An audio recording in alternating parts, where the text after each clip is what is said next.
Sigurisht që pala kryesore në negociatat, apo palët kryesore në negociata janë Izraeli dhe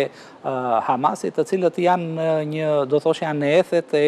diskutimeve që ashtu siç edhe paraqite dalin informacione të pakta, informacione të cilat rrjedhin,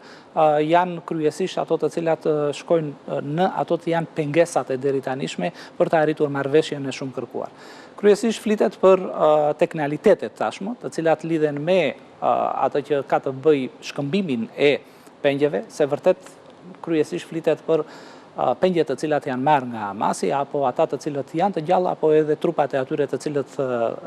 kanë humbur jetën. Por në realitet marrëveshja ndërmjet si plan marrëveshja e paraqitur nga presidenti Trump, si ato që po diskutohen, flitet për shkëmbime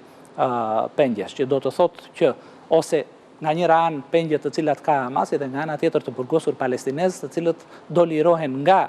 Izraeli si një marrëveshje ndërmjet dy palëve. Pra në thelb flasim për shkëmbim midis dy vendeve,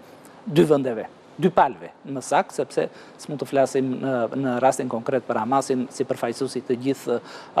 ose një vendi unitar. Nga ana tjetër, një problematik po aq e rëndësishme e cila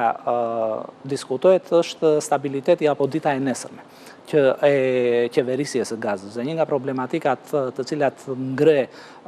Hamasi në momentin e diskutimeve është pikërisht se si do qeveriset Gaza ditën e nesërme, cili do jetë pushteti i vetë Hamasit, do ketë apo jo. Dhe duke patur parasysh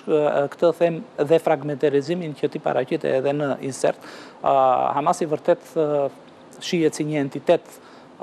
politik dhe ushtarak dhe është pikërisht ky. Dhe ka dhe dy fraksione të fuqishme, atë që është fraksioni ushtarak dhe fraksioni nga ana tjetër politik që shpeshherë janë edhe në përplasje ose në divergjenca, do thoshë unë, të qëndrimeve të caktuara. Pikërisht. Zoj politiku pati presion nga vendet arabe për ta. Pikërisht. Rrjedhimisht duhet që të ketë dhe një emërues të përbashkët dhe të fraksioneve të brendshme brenda Hamasit,